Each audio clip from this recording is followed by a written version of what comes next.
আজকে আমরা সাইয়েদনা ওমরে ফারুকের বায়োগ্রাফি সম্পর্কে জানবো। ওমরে ফারুক রাদিয়াল্লাহু তাআলা আনহু, the superhero of this উম্মাহ। এই উম্মার সুপার হিরো তিনি, ঠিক কি না? ওনার মুখের আগে লাঠি চলতো বেশি। সুবহানাল্লাহ পড়বেন না? মাঝে মাঝে লাঠি চালানোরও দরকার আছে না নাই? সাইয়েদনা ওমরে ফারুক আমাদের জন্য অনুপ্রেরণা। Is the real superhero of Muslim উম্মাহ। তিনি এই উম্মার রিয়েল সুপার হিরো। এজন্য ওনার জীবনী থেকে আমরা কিছু শিক্ষা নেওয়ার চেষ্টা করব ইনশাআল্লাহ। পড়েন সাইয়েদনা ওমরে ফারুক কিভাবে ইসলাম ধর্ম গ্রহণ করলেন, কিভাবে বিশ্বনবীর প্রাণের কলিজার টুকরা হলেন, এটা দিয়ে আমরা শুরু করি। আল্লাহ তাআলা সাইয়েদনা ওমরে ফারুকের হৃদয়ের মধ্যে 3টা ধাক্কা মেরেছেন, ইমানের ধাক্কা। আওয়াজ করে বলতে হবে কয়টা? জোরে বলেন তো কয়টা? 3টা ইমানি ধাক্কা। এক হচ্ছে বিশ্বনবীর দোয়ার ধাক্কা। এক কি? দোয়ার ধাক্কা। 2 হচ্ছে সূরা হাক্কা দিয়ে দিয়েছেন আল্লাহ এক ধাক্কা। সুবহানাল্লাহ পড়বেন না? 3 হচ্ছে সূরাতু তাহা দিয়ে আল্লাহ দিয়েছেন আরেকটা ধাক্কা। এই 3টা ইমানি ধাক্কা যখন সাইয়েদনা ওমরে ফারুকের হৃদয়ে লাগলো, উনি পড়তে আরম্ভ করেছেন আশহাদু আল্লা ইলাহা ইল্লাল্লাহ ওয়া আশহাদু আন্না মুহাম্মাদান আবদুহু ওয়া রাসূলুহু। চিল্লায়ে পড়েন আল্লাহু আকবার। বিশ্বনবী মক্কায় বসে বসে তাহাজ্জুদের সালাত পড়ে আল্লাহর কাছে দোয়া করলেন, আল্লাহুম্মা আইজ্জাল ইসলাম বিআহাব্বির রাজুলাইনি ইলাইক। ও আল্লাহ, 2 জন লোকের নাম বলবো, 2 জনের দরকার নেই। এই 2 জনের একজনকে আপনি ইসলামের সুশীতল ছায়া তলে এনে ইসলামকে বিজয় দান করে দেন। মুহূর্তের মধ্যে দোয়াটা কবুল করে নিয়েছে কে? বিশ্বনবী বললেন, আল্লাহ 2 জনের নাম বলবো আজকের দোয়ায়। আবি জাহাল ইবনে হিশাম, হয়তো হিশামের বেটা আবু জাহেলকে আপনি ইসলামের ভিতরে নিয়ে আসেন, কিংবা ওমর ইবনুল খাত্তাব, খাত্তাবের বেটা ওমরকে আপনি ইসলামের ছায়া তলে নিয়ে আসেন। ওমরে ফারুকের জন্য দোয়াটা কবুল করে নিয়েছে কে? মক্কার যে অবস্থা, আল্লাহর হাবিব সাল্লাল্লাহু আলাইহি ওয়াসাল্লাম বুঝলেন মক্কার এই 2 জনের একজন যদি আমার সাথে না থাকে তাহলে মক্কায় দাওয়াতি কাজ চালিয়ে যাওয়া যাবে। আল্লাহরে বললেন, আল্লাহ বেশি চাই না, এই 2 জনের একজন, হয় আবু জাহেল নয় ওমর, হয় আবু জাহেল নয় ওমর। বিশ্বনবী যখন দোয়া করলেন, এই দোয়ার একটা ইমানি ধাক্কা, নুরানি ধাক্কা সাইয়েদনা ওমরে ফারুকের হৃদয়কে স্পর্শ করে ফেলল। দোয়া ইজ লাইক এ মিসাইল। এই যে আমরা দোয়া করি, এটা মিসাইলের মতো। যুদ্ধে মিসাইল হামলা করে না? মিসাইল হামলা করার পরে এই মিসাইল লক্ষ্য বস্তুতে যে ভেদ করে, ঠিক কিনা? তেমনি দোয়ার মতো যদি আপনি দোয়া করতে পারেন, আপনি যেই জন্য দোয়া করেছেন ঠিক ওই জায়গায় যে আপনার দোয়া স্পর্শ করে। সুবহানাল্লাহ পড়বেন না? বিশ্বনবীর দোয়ার মাধ্যমে প্রথমে সাইয়েদনা ওমরে ফারুকের হৃদয়ে এক ধাক্কা লাগলো। 2 নম্বরে রব্বুল আলামিন সূরাতুল হাক্কা দিয়ে ওমরে ফারুকের হৃদয়ের মধ্যে দিলেন এক ধাক্কা। পড়েন আল্লাহু আকবার। কোরআনের ভেতরে সূরাতুল হাক্কা নামে একটা সূরা আছে না নাই? আল হাক্কাতু মাল হাক্কা ওয়া মা আদরাকা মাল হাক্কা। পড়েন আল্লাহু আকবার। বিশ্বনবী যখন দোয়া করলেন, ওই দোয়া যখন সাইয়েদনা ওমরে ফারুকের হৃদয়ে স্পর্শ করলো, সাইয়েদনা ওমরে ফারুক সব সময় বিশ্বনবীরে ফলো করতে আরম্ভ করলেন। বিশ্বনবী ডানে গেলে লুকিয়ে লুকিয়ে ওমর ফারুক ডানে যায়, বিশ্বনবী বায়ে গেলে লুকিয়ে লুকিয়ে ওমরে ফারুক বায়ে যায়। বিশ্বনবী একবার মসজিদুল হারামে যে নামাজ পড়তে শুরু করলেন, ওমরে ফারুক তখন বিশ্বনবীর পিছু পিছু ছদ্মবেশে পেছন থেকে যে বিশ্বনবী কিভাবে নামাজ পড়ে দেখতে শুরু করলেন। বিশ্বনবী ইন দা মিন টাইম এশার নামাজে আল হাক্কাতু মাল হাক্কা তেলাওয়াত শুরু করে দিলেন। আল হাক্কাতু মাল হাক্কা তেলাওয়াত শুরু করে দিলেন। তেলাওয়াত করতে করতে বিশ্বনবী যখন তেলাওয়াত করতেছে, ওমরে ফারুক এরকম দুলতেছে আর মজা পাচ্ছে। ও মিয়া, বিশ্বনবীর কণ্ঠ বুঝি আমার মতো কণ্ঠ? আপনার মতো কণ্ঠ? আহমদ বিন ইউসুফের কণ্ঠ? আব্দুল বাসিতের কণ্ঠ না? বিশ্বনবীর গলায় যে কি সুরের ঝংকার আল্লাহ দিয়েছেন, কি সুরের লহরী আল্লাহ দিয়েছেন, একবার যে শুনতো পাগল হয়ে যেত। আল্লাহু আকবার। বিশ্বনবী সূরা হাক্কা মন্ত্রমুগ্ধ তেলাওয়াতে, মন্ত্রমুগ্ধ সুর দিয়ে, মন্ত্রমুগ্ধ কণ্ঠ দিয়ে তেলাওয়াত করতে লাগলেন। এশার সালাতে ওমরে ফারুক দুলতে লাগলেন। ওমরে ফারুক যত শুনেন অবাক হয়ে যায়, যত শুনেন অবাক হয়ে যায়, যতই শুনে অবাক। কিরে? কারণ তিনি আরবি ভাষা বুঝতেন, এত সুন্দর শব্দের গাঁথনি, এত প্রাঞ্জল বর্ণনা, এত সুন্দর অন্তমিল, এটা কবিতা না হয়ে পারে না। উনি মনে মনে ভাবলেন এটা মনে হয় কবিতা, it might be poem, it could be poem. Muhammad মনে হয় কবি হয়ে গেছে, তার কাব্য প্রতিভা দিয়ে সে এটা বানিয়েছে। তা না হলে এত সুন্দর কথা, এটা কবিতা না হয়ে পারে। ইন দ্য মিন টাইম বিশ্বনবী কিন্তু দেখতেছে না যে পেছনে ওমর। বিশ্বনবী তেলাওয়াত করছিলেন, ইন দ্য মিন টাইম বিশ্বনবী পড়ছিলেন ওমা হুয়া বিকাউলি শাইরিন কলিলাম মা তুমিনুন। এর অর্থ হলো এটা কোনো কবির কথা নয়, খুব অল্প সংখ্যক লোকই তোমরা ঈমান আনো। সুবহানাল্লাহ পড়ে। এটাকে বলে কোইন্সিডেন্ট। কোইন্সিডেন্ট হুট করে অনেক সময় মিলে যায়, যায় কি যায় না? আপনি একজনের কথা ভাবতেছেন বাজারে গেলেন, বাজারে যেই দেখেন ওই লোকটা দাঁড়ায় আছে, এরকম হয় কি হয় না? কোইন্সিডেন্ট। ওমরে ফারুক মনে মনে যেটা ভাবতেছে ওই কথা দিয়ে বিশ্বনবী তেলাওয়াত করতেছে, আল্লাহু আকবার। বিশ্বনবী যে আয়াত তেলাওয়াত করছিলেন, আয়াতের অর্থ হলো এটা কোনো কবির বানানো কবিতা না, খুব অল্প সংখ্যক লোকই তোমরা ঈমান আনো। ওমরে ফারুক আটকে উঠলেন, থমকে দাঁড়ালেন। ঘটনা কি? আমি মনে মনে ভাবলাম কি রে, এত সুন্দর কথা, এটা তো মানুষের কথা হতে পারে না, এটা নিশ্চয়ই কবিতা, কবির কথা। কিন্তু মুহাম্মদ এখন আবার পড়তেছে ওমা হুয়া বিকাউলি শাইর, এটা কোনো শায়েরের, কবির কথা নয়। কলিলাম মা তুমিনুন, অল্পই তোমরা ঈমান আনো। তার মানে আমার মনে যা চলে মুহাম্মদ এটা টের পায়। মুহাম্মদ গণক। নাউজুবিল্লাহ পড়বেন না? মুহাম্মদ অনেক বড় মাপের একজন গণক। মানুষের হৃদয়ে কি চলে, মনে মনে কি ভাবে, মুহাম্মদ না দেখেও বলে দিতে পারে। ইন দা মিন টাইম বিশ্বনবী পরের আয়াতে পড়লেন ওয়ালা বিকাউলি কাহিনিন কলিলাম মা তাযাক্কারুন। এই আয়াতের অর্থ হলো এটা কোনো গণকের বানানো গণনা নয়, খুব অল্প সংখ্যক লোকই তোমরা উপদেশ হিসেবে এটাকে মানো। সুবহানাল্লাহ পড়েন। এবার আর ওমরে ফারুকের সহ্য হয় না, কি আজীব তামাশা। প্রথমে মনে করলাম কবিতা, মোহাম্মদ কয় কবি না, সে কবি না, এটা কবিতা না। তারপর ভাবলাম সে গণক, সে আয়াত পরে পরে বলে দিল এটা গণনা নয়, তাহলে এটা কি?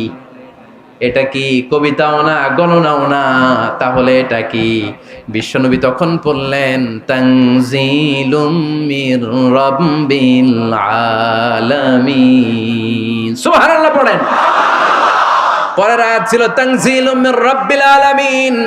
এটা দুনিয়ার কোনো কবির বানানো কবিতা না, এটা কোনো গণকের গণনা না, এটা কোনো সাহিত্যিকের বানানো সাহিত্য নয়, এটা মহাবিশ্বের পরিচালক রব্বুল আলামিনের কাছ থেকে পাঠানো কিতাব কোরআন।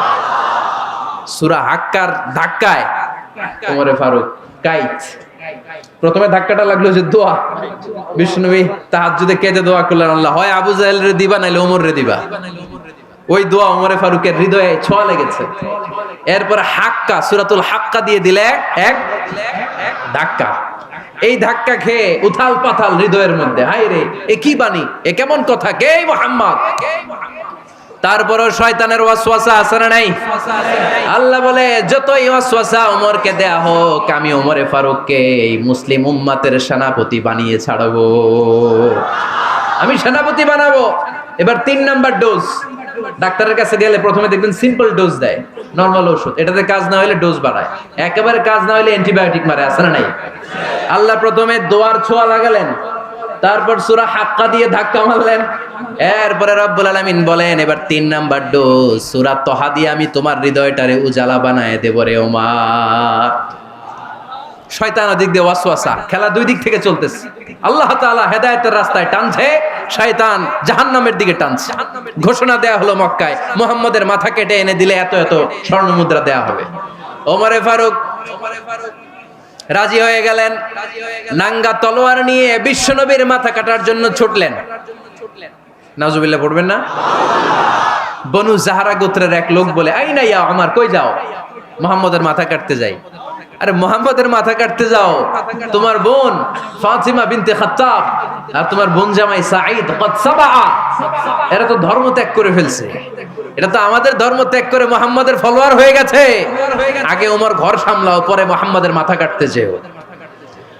ওমরে ফারুক অবাক হয়ে গেলেন, তলোয়ার নিয়ে বিশ্বনবীর দিকে না যেয়ে নিজের বাড়ির দিকে চলে গেলেন। বিশ্বনবীর আপন বোন ফাতিমা বিনতে খাত্তাব, বোন জামাই সাঈদ আর খাব্বাব রাদিয়াল্লাহু তাআলা আনহু, 3 জন মিলে সূরা তহা তেলাওয়াত করছিলেন। পড়েন সুবহানাল্লাহ। মক্কায় লুকিয়ে লুকিয়ে দাওয়াত হতো। খাব্বাব রাদিয়াল্লাহু তাআলা আনহু একটা চামড়ার ফলকের মধ্যে সূরা তহার কয়েকটা আয়াত এনে ওমরে ফারুকের বোন আর বোন জামাইকে শিক্ষা দিচ্ছে, ট্রেনিং দিচ্ছে। সুবহানাল্লাহ পড়েন। লুকিয়ে লুকিয়ে ওমরে ফারুক যখন ঘরে চলে আসলেন, এরা তটস্থ হয়ে গেল। সাইয়েদনা খাব্বাব বিছানার তলায় লুকিয়ে গেলেন। ওমরে ফারুক বললেন, দরজা খোলো। ফাতেমা বিনতে খাত্তাব দরজা খোলার পরে নির্মম ভাবে সাইয়েদনা ওমর রাদিয়াল্লাহু তাআলা আনহু বোনের গায়ে আঘাত শুরু করে দিল। বোন জামাইকে আহত করতে শুরু করলো আর বলতে শুরু করলো, তোরা পাগল হলি কেন? কি আছে ওই মুহাম্মাদের মধ্যে? কি জাদু নিয়ে এসেছে? সে যাই বলে লোকজন পাগল হয়ে যায়, সবাই তার উপর কালিমা পড়ে ঈমান এনে ফেলে। কি এমন জিনিস তোদের কাছে আছে যেটা দেখে মুহাম্মদকে তোরা ভালোবাসলি? কি আছে? কি পড়তেছিলি আমারে দেখা। ফাতেমা বলে, ইন্নাকা রিজসুন লা ইয়ামাসসুহু ইল্লাল মুতাহহারুন। ও আমার ভাই ওমর, তুমি নাপাক। তুমি কি? লা ইয়ামাসসুহু ইল্লাল মুতাহহারুন, পবিত্রতা অর্জন না করে এই কোরআন ধরা যায় না। সুবহানাল্লাহ পড়েন। ওমরে ফারুক গোসল করে আসলেন, কারণ ধাক্কা তো আগে কয়েকটা খাইছে। কথা বুঝেন নাই বোধহয়। প্রথমে দোয়ার ধাক্কা, পরে কোন সূরা দিয়ে ধাক্কা? হাক্কা দিয়ে ধাক্কা। 3 নাম্বার এখন আরেকটা ধাক্কা খাবে। গোসল করে আসলেন। ফাতেমা বিনতে খাত্তাব বললেন, গোসল যখন করে এসেছেন, এই নেন। ওমরে ফারুক এবার চামড়ার কাপড়ের মধ্যে সূরা তহার প্রথম আয়াতের দিকে নজর করলেন। নজর করেই কোরআনের প্রেমে পড়ে গেলেন। পড়েন সুবহানাল্লাহ। ওমরে ফারুক পড়তে আরম্ভ করলেন, তহা মা আনজালনা আলাইকাল কুরআনা লিতাশকা ইল্লা তাযকিরাতাল লিমান ইয়াখশা তানজিলাম মিম্মান খালাকাল আরদা ওয়াস সামাওয়াতিল উলা। সুবহানাল্লাহ পড়েন। উনি পড়তে আরম্ভ করলেন, তহা মা আনজালনা আলাইকাল কুরআনা লিতাশকা, এই কোরআনকে আমি তোমাদের হতভাগ্য জাতি হিসেবে দুনিয়ায় থাকার জন্য পাঠাই নাই। এটা রব্বুল আলামিনের পক্ষ থেকে এসেছে। যারা রবকে ভয় করে তাদের জন্য আছে উপদেশ। যিনি আকাশ বানিয়েছেন, জমিন বানিয়েছেন, ওই আল্লাহ তাআলা নিজেই এই কোরআন পাঠিয়েছে। আওয়াজ করে পড়তে হবে, আল্লাহু আকবার। উনি খুব ভালো আরবি জানতেন। সূরা তহা পড়ার পরে আর ধৈর্য ধারণ করতে পারে না। ওমরে ফারুক ছোট্ট বাচ্চার মতো কান্না শুরু করে দিলেন। আল্লাহু আকবার। সূরা তহাটা হাতে নিয়ে, তলোয়ারটা হাতে নিয়ে বিশ্বনবীর দিকে ছুটতে আরম্ভ করলেন। আইনা মুহাম্মদ, কোথায় মুহাম্মদ? তোমরা আমাকে মুহাম্মাদের কাছে নিয়ে চলো। বিশ্বনবী তখন সাফা পাহাড়ের পাদদেশে দারুল আরকাম ইবনে আলকামের ঘরে লুকিয়ে লুকিয়ে কোরআনের দাওয়াত দিতেন। ওমরে ফারুককে পাগলের মতো ছুটে আসতে দেখে বিশ্বনবীর চাচা হামজা ইবনে আব্দুল মুত্তালিব বলল, নবী আপনি পালান। ওই যে খাত্তাবের বেটা ওমর আপনাকে অপমান করার জন্য, আক্রমণ করার জন্য তেড়ে এসেছে। সাহাবীরা বললেন, নবী আপনি পালিয়ে যান, আমরা সামাল দেব। বিশ্বনবী বললেন, না, আমি পালাবো না, বরং তোমরা সরে যাও। ওমর ইবনুল খাত্তাবকে আমার দরবার পর্যন্ত আসতে দাও। আমার তো মনে হচ্ছে ওই যে তাহাজ্জুদের নামাজ শেষে চোখের পানি ছেড়ে যে আমি আল্লাহর কাছে দোয়া করেছি, আজকে আমার ওই দোয়াটা কবুল হতে শুরু করেছে। আমার তো মনে হচ্ছে আমার দোয়া কবুল হবে, আসতে দাও। ওমরে ফারুক এসে বললেন, আশহাদু আল্লা ইলাহা ইল্লাল্লাহ ওয়া আশহাদু আন্না মুহাম্মাদান আবদুহু ওয়া রাসূলুহু। আমি সাক্ষ্য দিলাম আল্লাহ ছাড়া কোনো ইলাহা নাই, নিশ্চয় আপনি আল্লাহর প্রেরিত বান্দা এবং রাসূল। পড়েন সুবহানাল্লাহ। ওমরে ফারুক যখন কালিমা শাহাদা পড়ে মুসলমান হয়ে বিশ্বনবীর হাতে হাত রাখলেন, মুসলিম সাহাবীদের মধ্যে খুশি আর আনন্দের বন্যা বয়ে গেল। মুসলিম হাতে গোনা সাহাবারা আল্লাহর প্রশংসা করলেন। বিশ্বনবী সাইয়েদনা ওমরে ফারুককে জড়িয়ে ধরলেন। ওমরে ফারুক এবার বিশ্বনবীরে বললেন, নবী গো, আলাসনা আলাল হক, আমরা কি সত্যের উপরে আছি নাকি আমরা ভুলের উপরে আছি? বিশ্বনবী বললেন, বালা নাহনু আলাল হক, আমরাই সত্যের উপরে আছি। সুবহানাল্লাহ পড়ে। আলাসনা আলাল হক, নবী আমরা কি সত্যের উপরে নাই? হ্যাঁ অবশ্যই ওমর, তুমি সত্যের উপরে আছো। ওমরে ফারুক বললেন, তাহলে ফাফিমাল ইখতিফা, তাহলে লুকায় লুকায় আর দাওয়াত দেব কেন? আমি তো কালিমা পড়ে ফেলছি, আসেন আমার সাথে বের হই। ফাফিমাল ইখতিফা, আর লুকায় লুকায় কেন? আসেন আমরা বাইরে বেরোই। বিশ্বনবী বললেন, ওমর এটা মাক্কি জীবন, এখানে আমরা একটু গোপনে গোপনে দাওয়াত দিতে চাই। ওমরে ফারুক বলে, না, আমার দায়িত্ব, আমি একটা মিছিল দিতে চাই নবী। আল্লাহর নামের তাকবীর দিতে দিতে দারুল আরকাম থেকে শুরু করে মসজিদুল হারাম পর্যন্ত একটা মিছিল দিয়ে আমি মক্কা কাঁপাইয়া দেব। অনুমতি দেন। বিশ্বনবী দিতে চায় না। ওমর ফারুক অনেক বুঝানোর পরে স্বল্প পরিসরের একটা অনুমোদন পাওয়া গেল বিশ্বনবী সাল্লাল্লাহু আলাইহি ওয়াসাল্লামের কাছ থেকে। কিন্তু মিছিল যে দিবে, মিছিলের জন্য লোকের দরকার আছে না নাই? এখানে লোক নাই, আমি একাই মিছিল দিতেছি। এটা জমবে? মিছিল জমবে? খুঁজে উনি 11 জন মুসলিম সাহাবা পেলেন। কয়জন? ওমরে ফারুক বললেন 11 জনই সই। এই 11 জন নিয়েই আমি আল্লাহর নামের তাকবীর দেব। 2 লাইন করলেন। কয় লাইন? 2 লাইন। পেছনে 6 জন, আর এই লাইনের নেতা বানালেন বিশ্বনবীর চাচা হামজাকে রাদিয়াল্লাহু তাআলা আনহু। আর সামনে 5 জন, তার আগে দাঁড়ালেন উনি নিজেই। তাহলে 6 6 12। বললেন এই 2 লাইনই আমরা তাকবীর দিতে দিতে, বেশি না, এই দারুল আরকামের ঘর থেকে, আপনারা জানেন যে সাফা মারওয়া এখন যে সাই হয়, এই সাফার পাদদেশে ছিল দারুল আরকামের ঘর। উনি বললেন এখান থেকে ওই যে কাবার গিলাফ দেখা যায়, কাবার গিলাফ পর্যন্ত আমরা এই তাকবীর নিয়ে ওখানে যাব। সুবহানাল্লাহ পড়বেন না? ওখানে উনি দাঁড়িয়ে ছোট্ট একটা ভাষণ দিয়েছিলেন।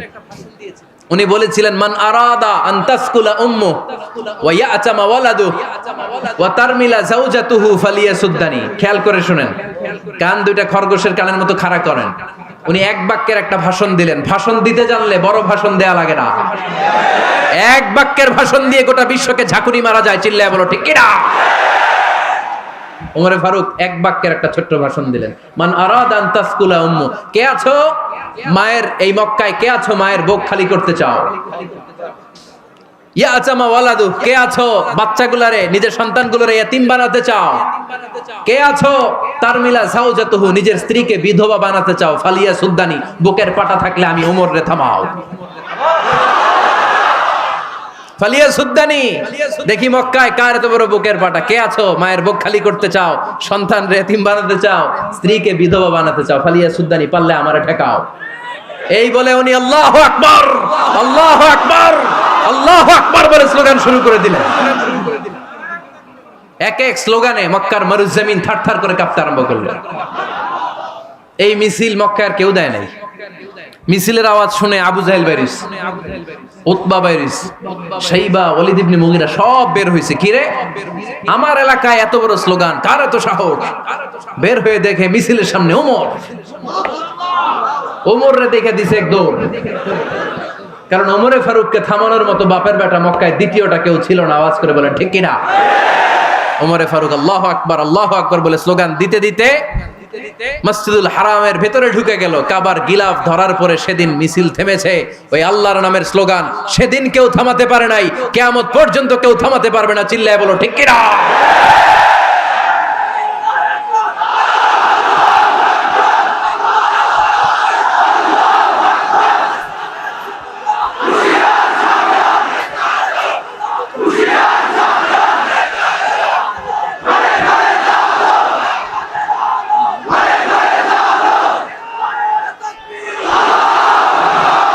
ওই রকম একটা ওমরের দরকার, আমাদের বেশি চাই না। জোরে বলেন ঠিক কিনা? দাও খোদা দাও আমায় আবার ওমর দারাজ দিল, দাও খোদা দাও আমায় আবার ওমর দারাজ দিল, দাও আলীর মতো বীর সেনানি, আলীর মতো বীর সেনানি জাগাতে নিখিল, দাও খোদা দাও আমায় আবার ওমর দারাজ দিল। সুবহানাল্লাহ পড়েন। একটা ওমর লাগবে। চিল্লায় বলেন কয়টা? ওই ওমরের অপেক্ষায় বাংলাদেশ সহ গোটা মুসলিম উম্মাহ, ঠিক কি না? একটা ওমরই যথেষ্ট। আমাদের সেন্ট্রাল লিডারশিপ নাই তো, আমাদেরকে এদিকে লাথি মারলে আমরা ওইদিকে যাই, ওদিক থেকে গুতা মারলে আমরা এদিকে যাই। আমাদের রিপ্রেজেন্টেটিভ, আমাদের প্রতিনিধিত্ব করার মতো কোনো কেন্দ্রীয় লিডারশিপ নেতৃবৃন্দ গোটা বিশ্বে নাই, ঠিক কি না? আমরা সেই ওমরে ফারুকের অপেক্ষায়, আমরা সেই ইমাম আল মাহাদির অপেক্ষায়। এই ওমরে ফারুক আমাদের মডেল, ঠিক কিনা? থার্ড ইন পজিশন এই পুরা উম্মতের মধ্যে ওনার পজিশন নাম্বার 3। 1 নাম্বার পজিশন বিশ্বনবীর, কার? 2 নাম্বার পজিশন কার? আবু বকর। 3 নাম্বার পজিশন কার? ওমরে ফারুকের। বিশ্বনবী বলতেন লা নবিয়্যা বা'দি, লা নবিয়্যা বা'দি, আমার পরে কোনো নবী নাই। ওয়ালা রাসূলা, আমার পরে কোনো রাসূলও নাই। আমার নবীর পরে আর কোনো নবী আছে? আমার নবীর পরে আর কোনো রাসূল আছে? এই যে কাদিয়ানি যে একটা সম্প্রদায় আছে, এরা কি মুসলিম নাকি অমুসলিম? মুসলিম সম্প্রদায়ের সাথে এদের কোনো সম্পর্ক নাই। চিল্লায় বলেন ঠিক কিনা? এরা যদি মুসলমান হতে চায়, আমার নবী দ্য লাস্ট মেসেঞ্জার বিশ্বনবীকে খাতামুন নবী হিসেবে সংবাদ সম্মেলন করে গোটা বিশ্বকে জানাই দিতে হবে, তারপরে তাদেরকে আমরা মুসলিম হিসেবে স্বীকৃতি দিব। চিল্লায় বলেন ঠিক কিনা? তা না হলে তারা কোন ধর্মের এটাকে জানাই দিতে হবে। No inferiority complex, no identity crisis. Identity ক্রাইসিসে থাকা যাবে না। আপনারা কোন ধর্মের এটা জানাই দেন। আপনারা বিশ্বনবীরও শেষ নবী মানবেন না, আবার মুসলিম বলেও নিজেদেরকে ট্যাগ লাগাতে চাইবেন। সাধারণ মুসলমানরা এটা এই ধোঁকাবাজি মানে না। চিল্লায় বলেন ঠিক কিনা? আমার নবীর পরে কোনো নবী নাই, আমার রাসূলের পরে কোনো রাসূল নাই, ঠিক কিনা? আল্লাহর হাবিব বলতেন লাউ কানা বা'দি নাবিয়্যুন লাকানা উমর, তবে আমার পরে যদি নবী হওয়ার যোগ্যতা কারো থাকে, আমার ওমরের ওই যোগ্যতা আছে।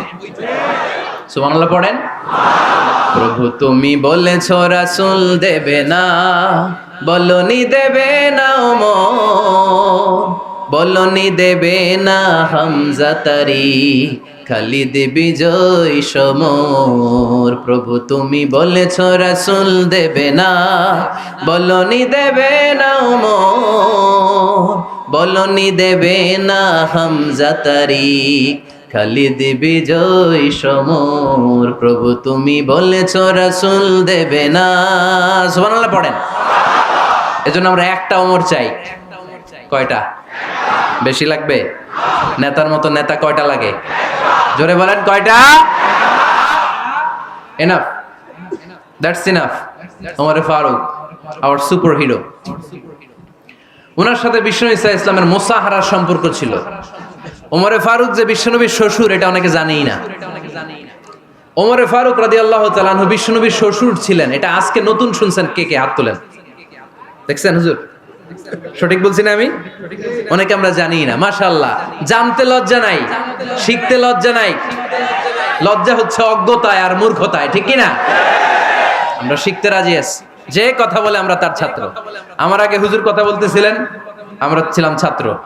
এখন আমি কথা বলতেছি, এখন আমরা সবাই হয়ে গেছি ছাত্র, ঠিক কি না? যিনি বলেন তিনি শিক্ষক, বাকিরা আমরা ছাত্র, ঠিক কি না? 4 খলিফার 2 খলিফা, ইসলামের 4 খলিফার 2 খলিফা বিশ্বনবীর মেয়ের জামাই, আর বাকি 2 খলিফা বিশ্বনবীর শ্বশুর। সুবহানাল্লাহ পড়েন। সাইয়েদনা আলী রাদিয়াল্লাহু তাআলা আনহু, সাইয়েদনা উসমান যুন নূরাইন বিশ্বনবীর মেয়ের জামাই। উসমান রাদিয়াল্লাহু তাআলা আনহুর কাছে বিশ্বনবী 2 মেয়েকে বিয়ে দিয়েছিলেন। একজন মারা যাওয়ার পরে আরেকজন। বিশ্বনবী বলেছেন এরপরে আরেকটা থাকলে ওইটারও বিয়ে দিতাম।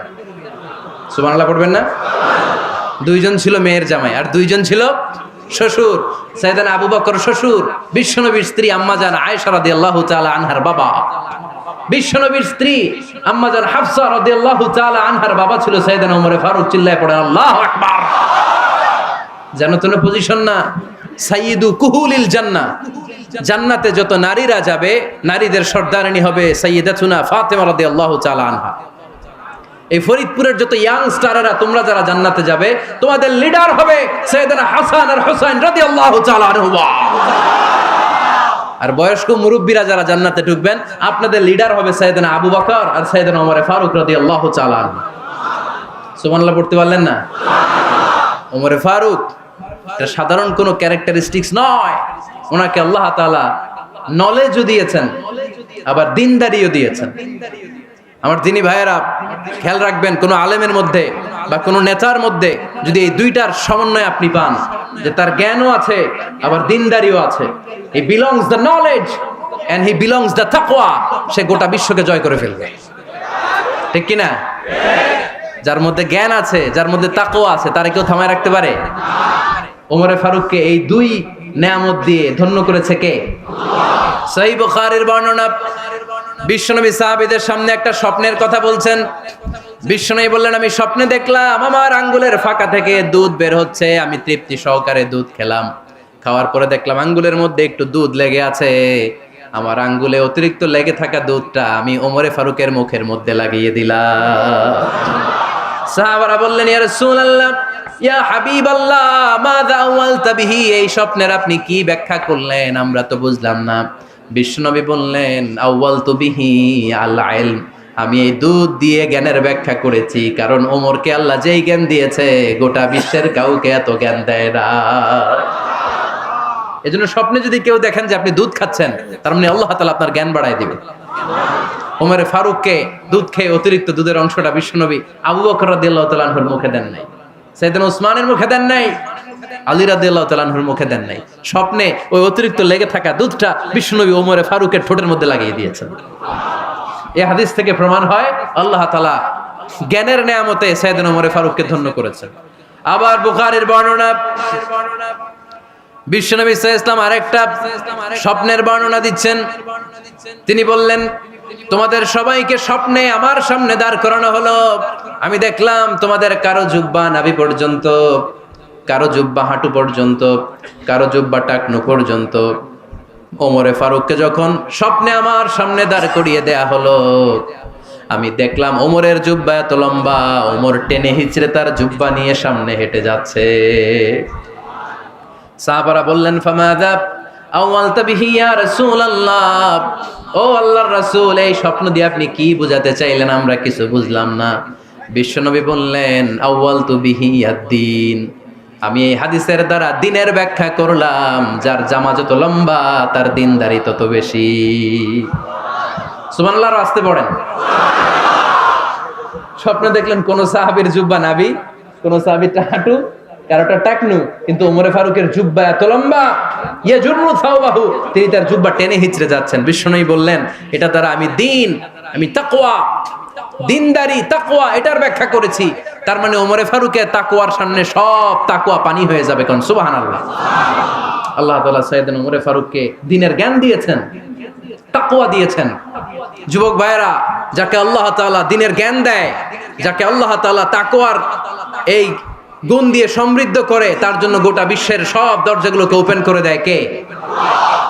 কত বড় মুত্তাকি ছিলেন সাইয়েদনা ওমরে ফারুক। মদিনার সমাজে কয়জন মুনাফিক ছিল বিশ্বনবী ছাড়া কেউ বলতে পারতেন না। বিশ্বনবী কোন সাহাবীকে মুনাফিকদের লিস্ট দিয়ে যান নাই, একজন সাহাবী ছাড়া। দেখি কেউ বলতে পারেন কিনা ওই সাহাবীর নাম? কি নাম? হুযায়ফা ইবনুল ইয়ামান রাদিয়াল্লাহু তাআলা আনহু। ওনাকে বলা হতো সাহিবু সিররি রাসূলিল্লাহ, আল্লাহ রাসূল সাল্লাল্লাহু আলাইহি ওয়াসাল্লামের গোপন তথ্যের ধারক বাহক। সুবহানাল্লাহ পড়বেন না? বিশ্বনবী ইন্তেকালের আগে মদিনার সমাজে মোট কয়জন মুনাফিক আছে, এই তথ্য আবু বকরকে বলেন নাই, ওমর রাদিয়াল্লাহু তাআলা আনহুকে বলেন নাই, উসমান রাদিয়াল্লাহু তাআলা আনহু, আলী রাদিয়াল্লাহু তাআলা আনহু, আশারাতুল মুবাশশিরিনা বিল জান্নাহ কোন সাহাবীকে বলেন নাই। শুধুমাত্র কেবলমাত্র একমাত্র হুযায়ফা ইবনুল ইয়ামান রাদিয়াল্লাহু তাআলা আনহুর কাছে মুনাফিকদের লিস্টে বিশ্বনবী দিয়ে গিয়েছেন। সুবহানাল্লাহ পড়েন। মদিনায় কারা কারা মুনাফিক কেউ জানতো না হুযায়ফা ছাড়া। কে ছাড়া? নামটা আজকে মুখস্থ করেন, যাতে অন্য কোনো ওয়াজে কেউ জিজ্ঞেস করলে বলতে পারেন। মুনাফিকদের লিস্ট যে সাহাবীর কাছে বিশ্বনবী দিয়ে গিয়েছিলেন, সাহাবীর নাম কি? নাম? নামটা কেমন লাগে? ভাল লাগে? অনেকে আমারে জিজ্ঞেস করে, হুজুর আমার ছেলে হবে আগামী মাসে, একটা নাম দেন। নাম দিয়ে দিলাম হুযায়ফা। যাদের হবে ছেলে, এলাকায় যাদের নেক্সট কয়েক মাসে ছেলে হবে, খালি হুযায়ফা চলবে। কি চলবে? ভাল লাগে? নামটা ভাল লাগে? রাইখেন, অনেক সুন্দর নাম। উনি জানতেন মুনাফিক কারা। দেখেন ওমরে ফারুকের তাকওয়ার লেভেলটা কত হাই। ওমরে ফারুক একদিন হুযায়ফা রাদিয়াল্লাহু তাআলা আনহুর কাছে গেলেন, যে বললেন, হুযায়ফা, বিশ্বনবী ইন্তেকালের আগে মুনাফিকদের নামের লিস্টটা কারো কাছে দেয় নাই, আমার জানা নাই, সাইয়েদনা আবু বকরের জানা নাই, কোন সাহাবীর জানা নাই, তুমি ছাড়া। আমি তোমার কাছে জানতে চাই, আমি ওমরের নামটা ওই মুনাফিকদের খাতায় আছে কিনা আমার একটু বলো। আমার ওমরের নামটা ওই মুনাফিকদের লিস্টিতে একটু আছে কিনা, নামটা একটু বলো। যদি থাকে আমি ভালো হয়ে যাব। আমি নেফাকি দূর করে পাক্কা মুমিন হতে চাই, আমার নাম যদি মুনাফিকের লিস্টে থাকে আমি তো শেষ। হুযায়ফা চোখের পানি ছেড়ে দিয়ে বলে, আমিরুল মুমিনিন কেমন প্রশ্ন করলেন আপনি? আপনি বিশ্বনবীর শ্বশুর, এই উম্মতে আপনার পজিশন 3 নাম্বার। আপনারে মুনাফিকরা ভয় পায়, শয়তান আপনারে ভয় পায়। আপনি জান্নাতে সব বয়স্ক লোকদেরকে নিয়ে জান্নাতের মধ্যে আগে আগে ঢুকবেন, কেমন করে মুনাফিকদের কাতারে আপনার নাম থাকতে পারে ওমর? সুবহানাল্লাহ পড়ে। কি বিনয়ী, কি তাকওয়া। হুযায়ফাকে যে ধরতেন, হুযায়ফা একটু বলো না আমার নামটা মুনাফিকদের লিস্টিতে আছে কিনা। ওমরে ফারুকের যদি এই টেনশন থাকে যে আমি মুনাফিক হয়ে গেলাম কিনা, আমাদের এই টেনশন থাকার দরকার আছে না নাই? হ্যাঁ, এজন্য সব সময় আল্লাহর কাছে দোয়া করতে হবে, আল্লাহ তুমি নেফাকি থেকে আমাদেরকে বাঁচাও। আরো জোরে পড়েন আমিন। ওমরে ফারুক রাদিয়াল্লাহু তাআলা আনহু আমাদের সুপার হিরো, আমাদের সবাই বলেন আমাদের। উনি কত বড় সুপার হিরো শুনেন। উনি জুমার খুতবা দিচ্ছেন। কি দিচ্ছেন? মসজিদে নববীতে খুতবার মাঝখানে হঠাৎ বললেন, ইয়া সারিয়াতাল জাবাল, ইয়া সারিয়াত ইবনে জানিমিল জাবাল। এই কথা বলেই আবার খুতবা দিতে শুরু করলেন। ওনার এই ইয়া সারিয়াত ইবনে জানিমিল জাবালের সাথে আগের কথারও কোনো মিল নাই, পরের কথারও কোনো মিল নাই। জুমার নামাজের পর মুসল্লি সাহাবারা ধরলেন, বললেন, ইয়া আমিরাল মুমিনিন। খুতবার মাঝখানে হঠাৎ করে ইয়া সারিয়াত ইবনে জালিমিল জাবাল বলে আপনি চিৎকার করলেন কেন? আপনার এই বাক্যের সাথে আপনার খুতবার আগের বাক্যের কোনো মিল নাই, আপনার খুতবার পরের বাক্যেরও কোনো মিল নাই। এই কথা আপনি কারে বললেন, কারে উদ্দেশ্য করে বললেন? এই কথার তাৎপর্য কি আমাদেরকে বুঝিয়ে বলেন। ওমরে ফারুক বললেন, আমি যখন খুতবা দিচ্ছি আমি দেখতে পেলাম ওই যে কয়েক মাস আগে আমি আমার মুসলিম সেনাবাহিনী পারস্যে আক্রমণের জন্য পাঠিয়েছি, বর্তমান ইরানের ওই বিশাল এলাকাতে পারস্যে আমি আমার ব্যাটালিয়ন পাঠিয়েছি। আমি হঠাৎ করে দেখতে পেলাম আমার মুসলিম বাহিনীর সেনাপতি যুদ্ধের এক পর্যায়ে তার ডানে আছে উপত্যকা, বায়ে আছে পাহাড়, সে পাহাড়ি রাস্তা ছেড়ে দিয়ে উপত্যকার দিকে যেতে শুরু করেছে। আমি দেখতে পেলাম আমার মুসলিম বাহিনী যদি উপত্যকার দিকে ছুটে বেড়ায়, কাফির মুশরিকরা আমার মুসলিম বাহিনীকে কচুকাটা করে ফেলবে। তাই আমি এখান থেকে তাদেরকে কমান্ড দিয়ে বলেছি, ইয়া সারিয়াতাল জাবাল, উপত্যকার দিকে নয় পাহাড়ের দিকে যাও, তাহলেই তোমাদের বিজয় নিশ্চিত হয়ে যাবে। উপত্যকার দিকে যেও না, ইলাল জাবাল, ইলা সারিয়াতিল জাবাল, পাহাড়ের দিকে ছোট। সাহাবারা অবাক, ঘটনা কি? উনি বসে আছেন মদিনায় মসজিদে নববীর মিম্বারে দাঁড়িয়ে, উনি যদি ইয়া সারিয়াতাল জাবাল বলে এটা কি ইরানে যাবে নাকি? ও মিয়া, তখনকার সময়ে বর্তমানের মতো মোবাইল ছিল নাকি? ইন্টারনেট ছিল নাকি? কিছু ছিল? খালি মুখে আমি যদি বলি ইয়া সারিয়াতাল জাবাল, এটা ইরানে যাবে? ইন্ডিয়া যাবে? ঢাকায় তো যাবে না, ফরিদপুর শহরেই তো বসবে না, ঠিক কিনা? কিন্তু এটা আমিরুল মুমিনিন বিশ্বাসী সাহাবারা বিশ্বাস করে নিল। কিছু মুনাফিক ছিল, এরা কয় না ঝামেলাস, এটা তো সম্ভব না। এক কাজ করি, এই সেনাপতি যখন বিজয়ী বেশে মদিনায় ফিরে আসবে আর আমরা ধরবো। এরা দিন গুনতে লাগলো, এই সেনাপতি মুসলিম বাহিনী নিয়ে পারস্য জয় করে কবে ফিরে আসবে। এই মুনাফিকের দলগুলো কখনো সেনাবাহিনীকে অভ্যর্থনা জানাতে যেত না, কিন্তু এইবার সবার আগে মদিনার উপকণ্ঠে যে সেনাপতিদেরকে অভ্যর্থনা জানানোর জন্য ফুল নিয়ে রেডি, ফুল নিয়ে দাঁড়ায়। সেনাপতি ঢুকার সাথে সাথে ধরছে, এই সেনাপতি কোত্থেকে আসছে? কয় পারস্য জয় করে আসছি। কয় এমন এমন দিন, জুমার দিন দুপুর বেলা যুদ্ধের মাঝখানে আমিরুল মুমিনিনের কণ্ঠের কোন কথাবার্তা শুনছো নাকি? সেনাপতি অবাক, কয় তোমরা জানলা কেমনে? শুনছি তো। সুবহানাল্লাহ পড়বেন না? আমরা যুদ্ধে একটা ভয়ঙ্কর অবস্থার মধ্যে ছিলাম, পেছন থেকে শত্রু আমাদেরকে আক্রমণ করতে শুরু করে দিল। ডানে যাব না বায়ে যাব, সামনে যাব নাকি পেছনে যাব, রাস্তা খুঁজে পাচ্ছি না। ডান দিকে ছিল আমাদের উপত্যকার রাস্তা, বাঁ দিকে ছিল পাহাড়ি পথ। আমরা সোজা পথ হবে মনে করে উপত্যকার দিকে ছুটতে আরম্ভ করলাম। হঠাৎ করে আমিরুল মুমিনিনের কণ্ঠ বজ্র কণ্ঠে আমার কানের মধ্যে ভেসে আসলো, আমার মনে হলো আমিরুল মুমিনিন কেমন যেন আমাকে কমান্ড দিচ্ছেন আর বলছেন, ইয়া সারিয়াতাল জাবাল, ডান দিকে উপত্যকার পথে নয়, তাড়াতাড়ি পাহাড়ের দিকে সৈন্যবাহিনী নিয়ে উঠে যা। পাহাড়ের দিকে, ডানে না। This is wrong track and this is the right track. ওই দিন যদি ওমরে ফারুকের ওই গাইডলাইন, আমিরুল মুমিনিনের কমান্ড যদি আমি না শুনতাম, আজকে বিজয়ের বেশে ফিরতেও পারতাম না, আমাদের চেহারাও তোমরা দেখতে পেতে না। ওমরে ফারুকের ওই কমান্ড, ওই গাইডলাইন অদৃশ্য থেকে শোনার কারণে ওই পারস্যের মধ্যে আমাদেরকে সেই যুদ্ধে বিজয় দান করেছে কে? দিস ইজ ওমরে ফারুক, দিস ইজ ওমরে ফারুক। বিশ্বনবী বলছেন, ওমর, মা লাকিয়াকা শাইতানু সালিকান ফাজ্জান ইল্লা সালাকা ফাজ্জান গায়রা ফাজ্জিক। ওমর, শয়তান ইবলিস যদি তোমারে কোনো রাস্তা দিয়ে হাঁটতে দেখে, শয়তান ওই রাস্তা রেখে দিয়ে অন্য রাস্তা দিয়ে হাঁটে। সুবহানাল্লাহ। বাড়িতে যায় বললেন, কে বলতেছে? বিশ্বনবী। কার ব্যাপারে? ওমরে ফারুকের ব্যাপারে। শয়তান যদি দেখে যে ওমরে ফারুক এই রাস্তা দিয়ে হাঁটতেছে, শয়তান ওই রাস্তা রেখে দিয়ে অন্য রাস্তা দিয়ে হাঁটে। সুবহানাল্লাহ পড়েন। রাত্রিবেলা আমরা আমাদের বাচ্চা ছেলে মেয়েদেরকে যখন খাওয়াই, বাচ্চারা খেতে চায় না, এরকম হয় আপনাদের ফরিদপুর এলাকায়? হ্যাঁ, এই এলাকায় হয় নাকি? খেতে চায় না বাচ্চারা, এই চকলেট দেখায়া, এই মিনা কার্টুন দেখায়া, এইটা সেইটা, এগুলো সেগুলো বলে, গল্প টল্প বলে ভুলায়া খাওয়ানো লাগে, তাই না? তারপরও খায় না। আমারও ছোট মেয়ে আছে, খেতে চায় না, এইটা সেইটা এমনি সেমনি খাওয়ানো লাগে। তো শেষে না পেরে মা বাবা বলতে বাধ্য হয়, ওই যে ভূত আসতেছে, ভূত, তাড়াতাড়ি তাড়াতাড়ি খাও, নাহলে যে ভূত ধরবে তোমারে। ওই যে বাঘ আসতেছে, বাঘ, তাড়াতাড়ি খাইলে নাহলে বাঘে কামড়াবে। বলি না আমরা? আপনারা কি বলেন? ভূত। আর কি বলেন?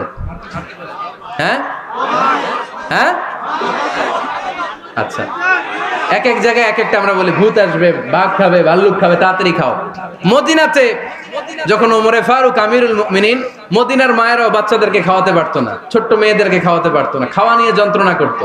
বাচ্চারা যখন মদিনায় খেতে চাইতো না রাত্রি বেলায়, মদিনার মায়েরা বলতো, তাড়াতাড়ি খাও, হা হুয়া ইয়াতি উমর, হা হুয়া ইয়াতি উমর, তাড়াতাড়ি খা, নাইলে ওই যে ওমর আসতেছে, Omar. This is our superhero সাইয়েদনা ওমর ফারুক রাদিয়াল্লাহু তাআলা আনহু। শুধু শয়তানি ভয় পেত না, মুনাফিকরাও ভয় পেত, জমের মতো ভয়। শুধু তাই না, আমাদের আম্মাজান বিষ্ণু ইসা ইসলামের স্ত্রীরাও ওমর ফারুককে ভয় পেতেন। সুবহানাল্লাহ কইবেন না? মাঝে মাঝে বিষ্ণু ইসা ইসলামের সাথে আম্মাজান আয়েশার ঝগড়া হতো, হতো না? আপনাদের ফ্যামিলিতে ঝগড়া হয়? হয় না? হয় না? কার কার দেখি? ওরে আল্লাহ, অনেক আল্লাহর ওলি আছে তো এই জায়গায়। ঝগড়া হয় না? কি কথা কয়, ঝগড়া হয় না বলে? বিশ্বনবীর ফ্যামিলিতে ঝগড়া হয়, আপনার ফ্যামিলিতে হয় না? মিষ্টি ঝগড়া। আর ও বিয়েই করে নাই।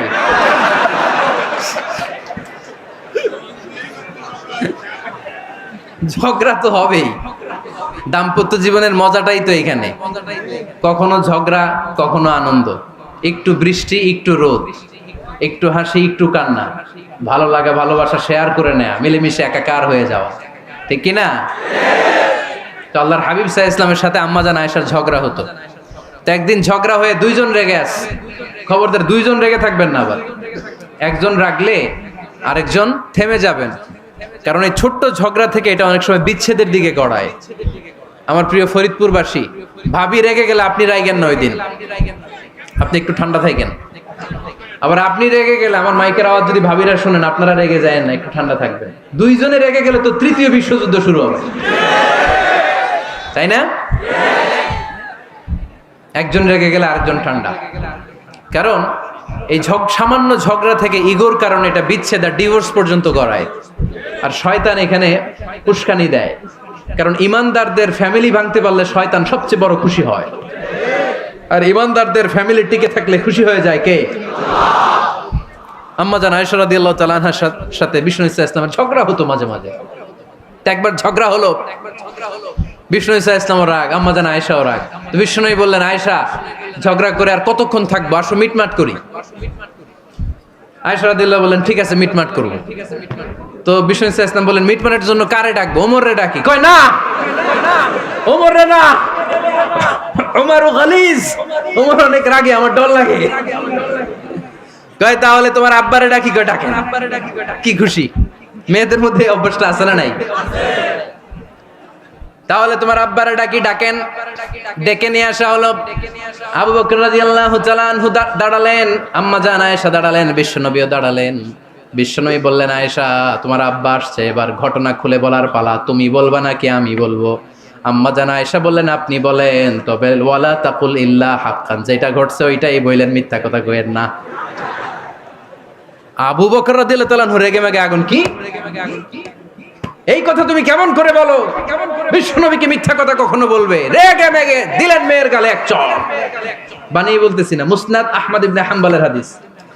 বাবার হাতের থাপ্পড়কে আম্মা জান আয়েশা উল্টে বললেন। সাইয়েদনা আবু বকর রাগে গড়গড় করছেন, আবার মারার জন্য তেড়ে গেলেন। এবার বাঁচার জন্য আম্মা জান আয়েশা বিশ্বনবীর পিছনে যে আশ্রয় নিলেন, বিশ্বনবী বাঁচানোর জন্য দুই হাত মেলে দাঁড়িয়ে গেলেন। পড়েন সুবহানাল্লাহ। বিশ্বনবী যখন দুই হাত মেলে দাঁড়িয়ে গেলেন, সাইয়েদনা আবু বকর রাদিয়াল্লাহু আনহু থেমে গেলেন। সাইয়েদনা আবু বকর রাদিয়াল্লাহু তাআলা আনহু ঘর থেকে বের হয়ে বারান্দায় দাঁড়ালেন। পড়েন সুবহানাল্লাহ। এবার বিশ্বনবী আম্মা জান আয়েশার কাছে যেয়ে বলেন, ইয়া আয়েশা কাইফা রাআইতিনি আনকাসতুকি মিনার রাজুল, দেখছো কেমনে বাঁচাইলাম? আমি না থাকলে ভর্তা বানাই ফেলতো আজকে। আমি বাঁচাইছি তোমারে, আমি, আমার লগে ঝগড়া করো তুমি।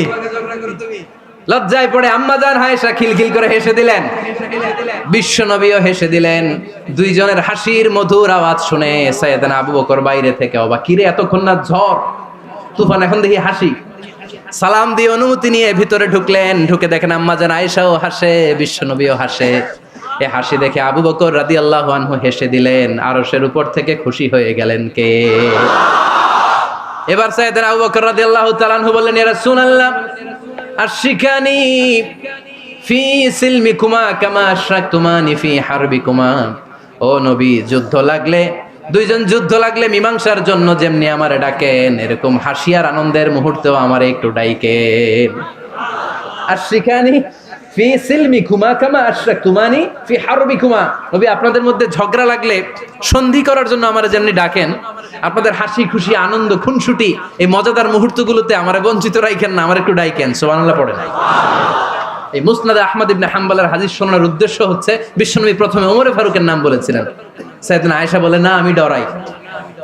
হাইবাত, দিস ইজ কল্ড হাইবাত ওমর। একবার বিশ্বনবীর সব বিবিরা ধরলেন, ও নবী আমাদেরকে এটা দেন, ওইটা দেন, ঘরে এটা নাই, ওইটা নাই, ওইটা নাই। বিশ্বনবীকে, আমার কাছে কিচ্ছু নাই, যদি এমনি আমার বউ হয়ে থাকতে চাও থাকো, তাহলে যা, তা না হলে যা লাগবে কিনে দেব, সাথে সাথে তালাকও দিয়ে দিব। কিছু দিতে পারবো না, আমার নাই তো, সামর্থ্য নাই। কিন্তু বিবিরাও ছাড়া না, এটা দেন, ওইটা দেন। বিশ্বনবী রহমতের নবী, বিবিদেরকে বুঝাতেও পারেন না। বিবিরা আবদার করতেছে, নবী এটা লাগবে, ওইটা লাগবে। ইন দ্য মিন টাইম বিশ্বনবী একজনের সালাম শুনতে পেলেন। কে যেন দরজায় দাঁড়িয়ে বলতেছে, আসসালামু আলাইকুম। বিশ্বনবী দরজার দিকে তাকালেন, তাকিয়ে বললেন, ওয়া আলাইকুমুস সালাম। আর বুঝতে পারলেন এটা আমার ওমরের সালাম। সালাম দেওয়ার পরে বিবিদের দিকে তাকায় দেখে একজন বিবিও নাই, সব অন্দরমহলের ভিতরে দৌড়। সুবহানাল্লাহ পড়তে পারলেন না? This is our super hero Omar. এরকম ওমর একটা লাগবে, চিল্লায় বলেন কয়টা? একটা ওমর গোটা বিশ্বকে সোজা করে দিবে। একটা ওমর সবল আর দুর্বলের সব পার্থক্য দূর করে দিবে।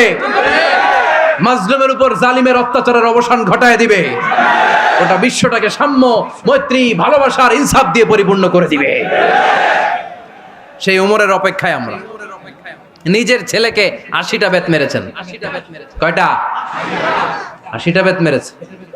এই ব্যাপারে অনেকগুলো বর্ণনা পাওয়া যায়। সবচেয়ে সহিহ বর্ণনা হচ্ছে মুয়াত্তা ইমাম মালিকের বর্ণনা। ওমরে ফারুক রাদিয়াল্লাহু তাআলা আনহুর ছেলে আব্দুর রহমান মারুফুন বিআবি শাহমা ছিলেন মিশরে। ওখানে নাবিজ খেয়েছিলেন। নাবিজ হচ্ছে আরব দেশের লোকেরা দুধের মধ্যে শক্ত খুরমা রাত্রেবেলা ঢেলে দিত। ঢেলে দিলে সারা রাত ওই খুরমার রসটা দুধের সাথে মিশে দুধটা লাল হয়ে যেত। এটারে সকালবেলা খেত, খুব সুস্বাদু। এটাকে বলে নাবিজ। কিন্তু এটা রাতে ভিজাইলে সকালেই খাইতে হয়, রেখে দিলে আবার একটু সমস্যা হয়। এটা অনেকটা তারির মতো হয়ে যায়, মাতলামি চলে আসে। তো ওমরে ফারুকের ছেলে নাবিজ খেয়েছেন, মদ খাননি, নাবিজ। কিন্তু নাবিজ খাওয়াতে সাকরান চলে এসেছে। সাকরান চলে আসাতে এটা যখন প্রমাণিত হয়েছে, আমর ইবনে আল আস রাদিয়াল্লাহু তাআলা আনহু নাকি 80 বেত মেরেছেন মিশরে। কয় বেত? নিয়ম হচ্ছে সবার সামনে, কিন্তু সবার সামনে না মেরে একটু গোপনে মেরেছে। এই তথ্য যখন ওমরে ফারুকের কাছে এসেছে, উনি বললেন না, মারতে হবে সবার সামনে, আলাদা মাল্লা কেন? ও মদিনায় ফিরে আসলে আমি আবার 80টা মারব।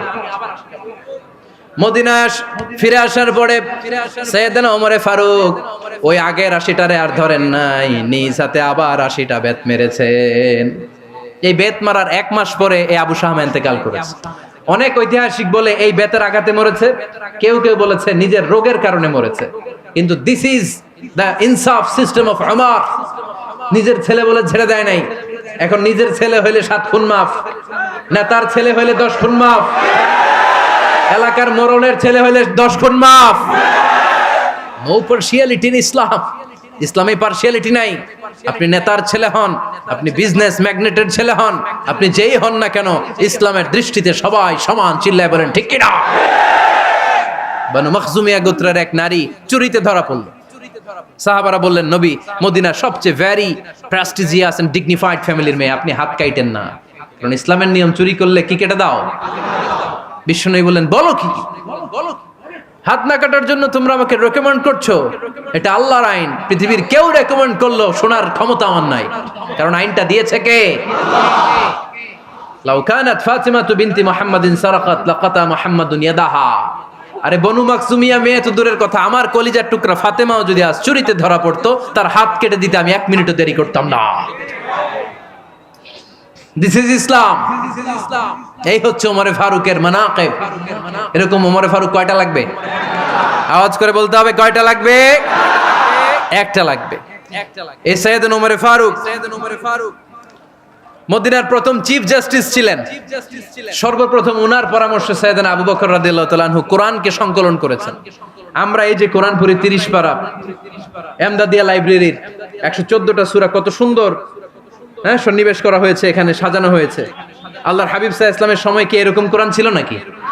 ছিল না। খেজুর পাতার মধ্যে, গাছের বাকলের মধ্যে, ওটের বড় হাড্ডির মধ্যে আর পাথরের মধ্যে খোদাই করা কোরআন ছিল।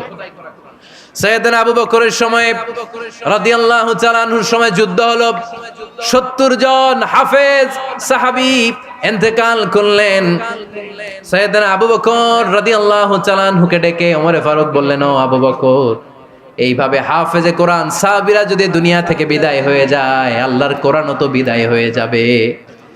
আমার পরামর্শ হলো আপনি সব বয়োজ্যেষ্ঠ সাহাবীদেরকে একসাথে করে কোরআনের সব কাগজগুলোকে একসাথে করে একটা নির্ধারিত কপির মধ্যে কোরআনকে সংকলন করে ফেলেন।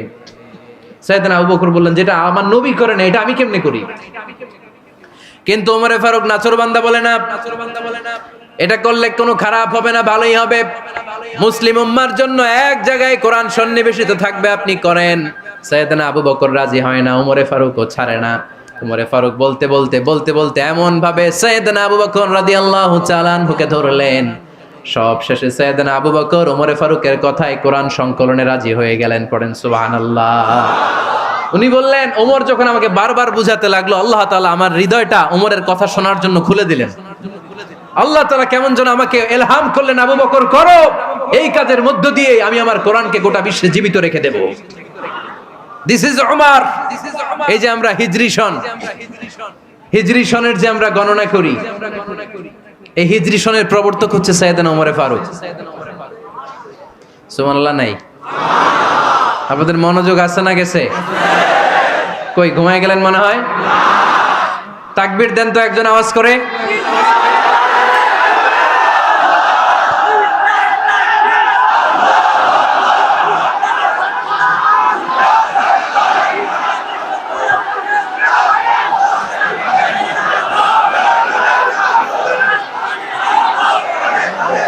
মাশাআল্লাহ মাশাআল্লাহ। বসেন, এখনই শেষ করে দেব কিছু সময়ের মধ্যে। আমরা একসাথে বিদায় নিব ইনশাআল্লাহ। ওঠা বসা করবেন না, বসেন। সাইয়েদনা ওমরে ফারুক এই হিজরি সনের গণনা শুরু করেছেন। সাহাবারা বলল, আমিরুল মুমিনিন, খ্রিস্টানদের ঈসাই সন আছে, আমাদের মুসলমানদের কোনো সন নাই।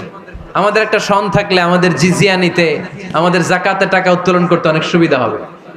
ওমর ফারুক বললেন, তাহলে কোন সালকে হিজরি, কোন সালকে মুসলিম সাল হিসেবে আমরা ঘোষণা দিতে পারি? একজন বলল, আমার নবী যেই সালে জন্মগ্রহণ করেছেন ওই সালে। ওমর ফারুক বললেন, না, আমার নবীর জন্ম আমাদের জন্য খুশির দিন, কিন্তু এটা আমাদের জন্য প্রেরণা নয়। প্রেরণা নবীর কাজে, ঠিক কিনা? আরো কিছু সাহাবারা বলল, তাহলে যেই সালে আমার নবী ইন্তেকাল করেছে ওইটারে প্রথম সাল ধরেন। ওমরে ফারুক বললেন, না, যেদিন তিনি ইন্তেকাল করেছেন এটা আমাদের দুঃখের দিন, এটা আমাদের প্রেরণা নয়। আমাদের প্রেরণা হচ্ছে বিশ্বনবীর ত্যাগ, তিতিক্ষা আর কাজের মধ্য দিয়ে। জোরে কোন ঠিক কিনা? ওমরে ফারুক বললেন, যেদিন বিশ্বনবী ইসলাম রক্ষায় নিজের মাতৃভূমি ছেড়ে মক্কা থেকে মদিনায় গিয়েছেন, ওই দিনটাকে হিজরি প্রথম দিন ধরে আমরা হিজরি সাল গণনা করে শুরু করে দেব। ওইটাই হচ্ছে হিজরি সন। সেখান থেকে হিজরি সনের প্রবর্তন করেছেন সাইয়েদনা ওমরে ফারুক রাদিয়াল্লাহু তাআলা আনহু। এই যে স্টেট গভর্নমেন্ট, এই যে প্রিজন, জেলখানা, ক্যান্টনমেন্ট, সচিবালয়, গণভবন, বঙ্গভবন, মুক্তিযোদ্ধাদের ভাতা, রাষ্ট্রীয় ভাতা, এই সব নিয়ম কানুন সাইয়েদনা ওমরে ফারুক তার রাষ্ট্রীয় আমলে তিনি নিজে করেছেন। চিল্লায় পড়েন আল্লাহু আকবার। মুসলমানদের আলাদা কারেন্সি, নিজস্ব মুদ্রা ব্যবস্থা নিজে চালু করেছেন। সৈনিকদের মধ্যে যারা বিবাহিত, প্রতি 6 মাস অন্তর অন্তর 1 মাসের ছুটি কাটাতে তারা ফিরে আসবে, সাইয়েদনা ওমরে ফারুক চালু করেছেন। চিল্লায় আওয়াজ করে পড়েন আল্লাহু আকবার। এই যে আমরা 20 রাকাত সালাতুত তারাবি পড়ি রমাদানে, পড়েন না আপনারা?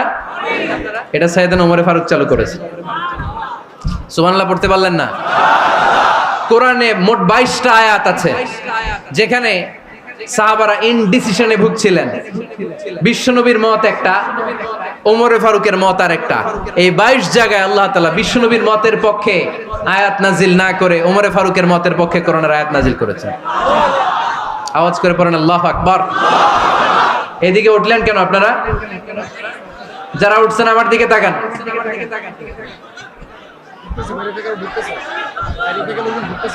কিছু ভিতরে ঢুকতেছে, কিছু বাইরেতেছে না?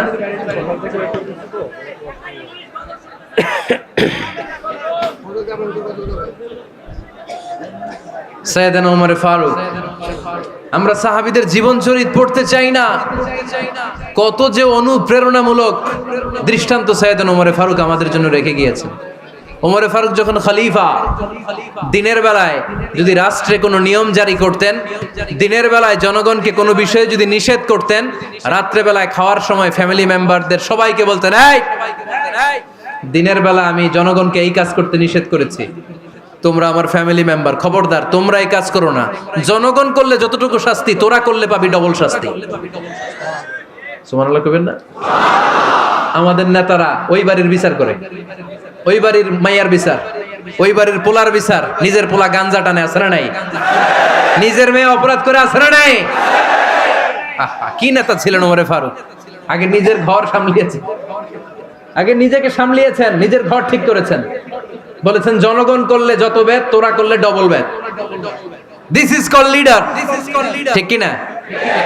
এক বাবা এসে বললেন, ওমরে ফারুক আমার ছেলে কথা শোনে না, বেয়াদব। ওমরে ফারুক ছেলেরে ডাকলেন, বাবা তুমি তোমার আব্বাজানের কথা শোনো না, এটা তো কবিরা গুনাহ। ছেলে বলে, ওমরে ফারুক সব দায়িত্ব আল্লাহ ছেলে মেয়েদেরকে দিয়েছে, বাবা মাকে কোনো দায়িত্ব দেয় নাই। ওমরে ফারুক বললেন, অবশ্যই দায়িত্ব দিয়েছে। তাহলে বলেন আমার বাবার দায়িত্ব কি? উনি বললেন, প্রাইমারিলি প্রথমত 3 দায়িত্ব। আইয়ান তাকিয়া উম্মা, পৃথিবীর প্রতিটি বাবার উচিত ছেলেদের মেয়েদের জন্য ভালো মায়ের ব্যবস্থা করা। 2 নম্বরে আইয়ুহসিনা ইসমা, সুন্দর তার একটা নাম রেখে দেয়া। 3 নাম্বার ইউআল্লিমাহুল কিতাব, তার আল্লাহর কিতাব শিক্ষা দেওয়া। এবার ছেলেকে আমার আব্বা 3টার একটাও করে নাই। এবার ওমরে ফারুক রেগে গেলেন, বাবার কাঁধে ধরলেন, বললেন তুই ছেলের জন্য বিচার নিয়ে আসলি, তোর 3টা দায়িত্বের একটাও তুই পালন করিস নাই। ছেলে বলে, আমিরুল মুমিনিন, আমার মা নর্তকী, আমার মা মাজুসি, আমার মায়ের মধ্যে কোনো আদব কাদব নাই, সুন্দরী দেখে আমার মা রে বাবা বিয়ে করছে, আমার মায়ের কাছ থেকে জীবনে কিছু শিখি নাই। 2 নাম্বার সাম্মানি খানফাসা, আমার বাবা আমার নাম রেখেছে চামচিকা। কি নাম রাখছে? এটা নাম হইলো একটা, এরকম উল্টাপাল্টা নাম আছে না নাই? না, এগুলো রাখবেন না। আব্দুল্লাহ রাখবেন, আব্দুর রহমান রাখবেন, আর একটা কি বলছি আজকে? হুযায়ফা রেখে দিয়েন, পারবেন? ওয়ালাম ইউআল্লিমনি হারফাম মিন কিতাবিল্লাহ আমিরুল মুমিনিন, শুধু তাই না, আল্লাহর কোরআনের একটা অক্ষর আমার বাবা কোনোদিন আমারে শিক্ষা দেয় নাই। ওমর ফারুক রেগে গেলেন, এবার বাপের কান্দে দইরা মারতে শুরু করলেন। তুই পোলার নামে বিচার নিয়ে আইছিস, তোরে মাইর দিমু আগে। এরকম নেতার দরকার আছে না নাই? মদিনায় এক লোক তার বউরে রাগের চোটে 100 তালাক দিয়ে ফেলছে। কয় তালাক দেয়ার নিয়ম কয়টা? দিছে কয়টা? এবার স্ত্রী কাঁদতে কাঁদতে এসে বলে, আমিরুল মুমিনিন দেখেন, আমার স্বামী আমারে রেগে মেগে 100 তালাক দিছে। ওমর ফারুক বললেন, দইরা নিয়ে এটারে নিয়ে আসা হলো। ওমর ফারুক বললেন, কয়টা তালাক দিয়েছো? কয় 100টা। কেন দিছো? কয় মাথা গরম আছিল। এরকম আছে না? তালাক দেওয়ার সময় সব তালাক, তুই তালাক, তোর মা তালাক, তোর বোন তালাক, সব তালাক। তালাক দিবে ওয়াইফ রে, দিতেছে সবাই রে। তো ওমর ফারুক বললেন, দিবে 3টা, 100টা দিলা কেন? কয় মেজাজ গরম ছিল। কয় দাঁড়া, আত-তালাকু মিন শাআইরিল্লাহ, তালাক হচ্ছে আল্লাহর দেয়া বিধানের একটা নিদর্শন। এটা নিয়ে তুই খামখেয়ালি করলি। আমার রায় শোন, আমার রায় হচ্ছে 3 তালাকে তোর বউ তালাক, বাকি 97 তালাক তোর পিঠের উপরে পড়বে। এরকম বিচারের দরকার আছে না নাই? এরকম দৃষ্টান্তমূলক বিচার যদি বাংলার জমিনে দেয়া হতো, আর কোন নারী ধর্ষিতা হতো, আর কোন নারীকে অ্যাসিড মারা হতো, আর কোন নারী যৌতুকের জন্য কান্না করত? একটা আমল লাগবে, বেশি না। কয়টা লাগবে? তিনি গভর্নর সিস্টেম চালু করেছিলেন। Governor system, Islamic state.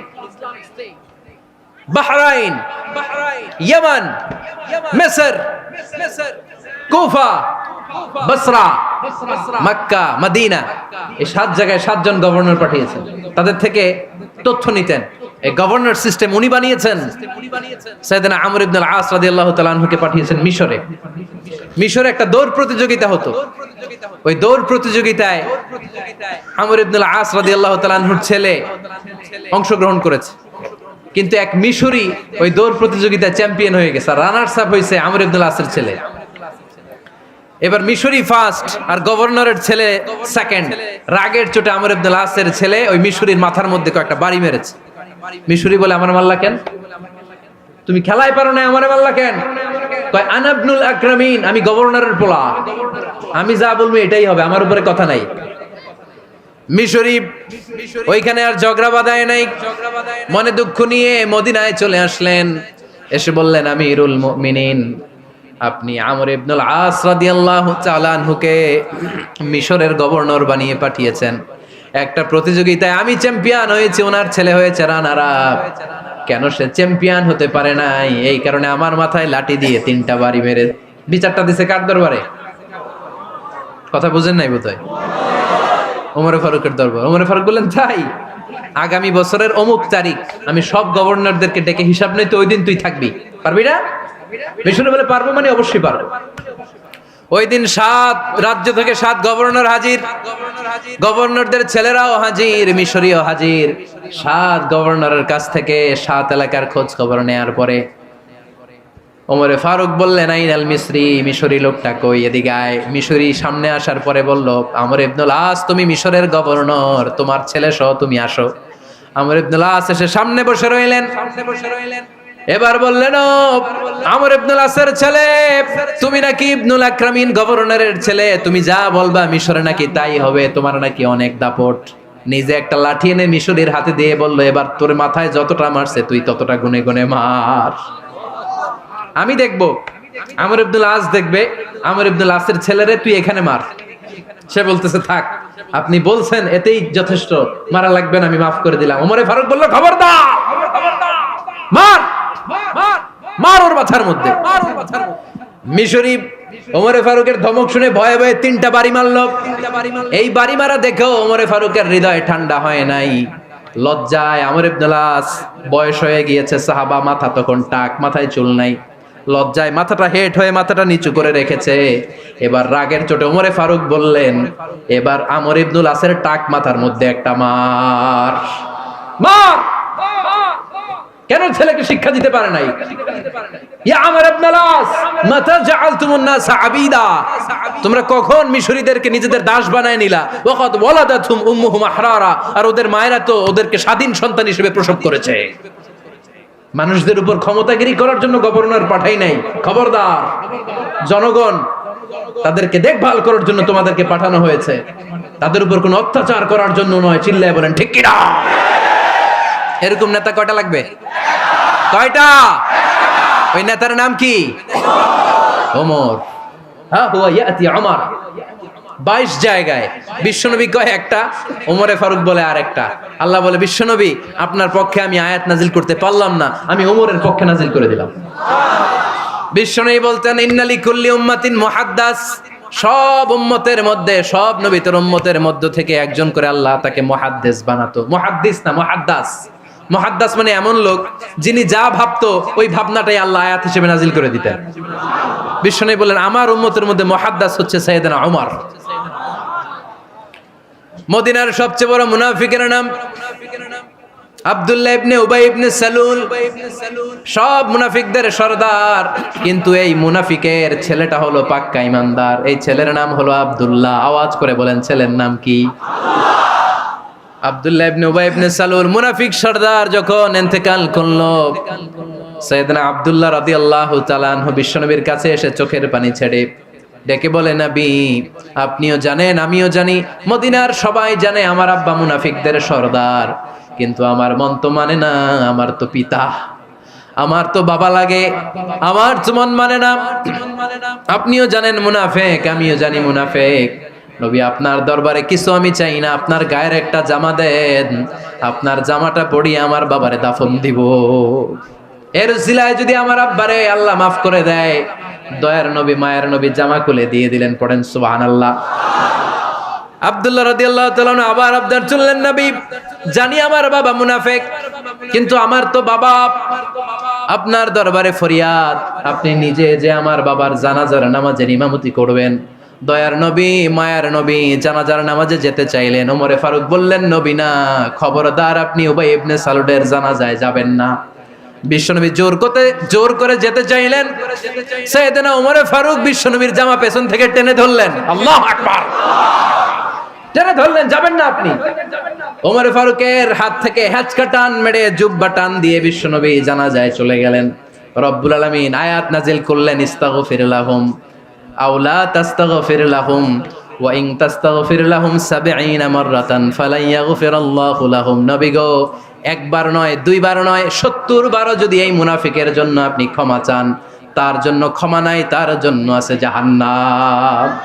ওয়ালা তাকুম, আপনি যাবেন না আলা কবরি, কখনো তাদের জানাজায় যাবেন না। এই যে একটা ভুল করে ফেলছেন, এটা এইবারই শেষ, এরপরে আর যাবেন না। সাইয়েদনা ওমর ফারুকের পক্ষে আল্লাহ তাআলা কোরআনের আয়াত নাযিল করে দিলেন। চিল্লায় পড়েন আল্লাহু আকবার। এভাবে 22টা জায়গায় ওমর ফারুক যা বলেছে, এটা নিয়ে একটা আলাদা আলোচনা হইতে হবে। আলাদা একটা আলোচনা লাগবে যে 22টা আয়াতে আল্লাহ তাআলা বিশ্বনবীর পক্ষে কোরআনের আয়াত নাযিল না করে সাইয়েদনা ওমর ফারুকের পক্ষে আয়াত নাযিল করেছেন। চিল্লায় পড়েন সুবহানাল্লাহ। ওই ওমর ফারুককে আমাদের মডেল বানানোর দরকার আছে না নাই? ওই ওমর ফারুকের জীবনী আমাদের ছেলে মেয়েদেরকে পড়ানোর দরকার আছে না নাই? আমাদের ভবিষ্যৎ প্রজন্ম এগুলো জানে না। ওরা সালমান খান দেখে বড় হয়, ওরা শাহরুখ খান দেখে বড় হয়।